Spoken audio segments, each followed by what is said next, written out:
mahali pako pa baraka usiwahi kuyumbishwa. Usiwahi kuyumbishwa.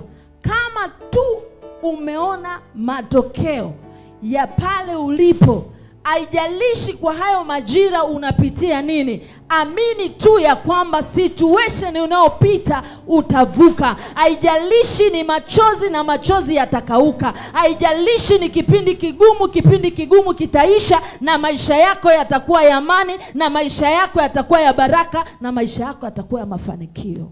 Usikate tamaa kwa sababu ya hali unaoipitia.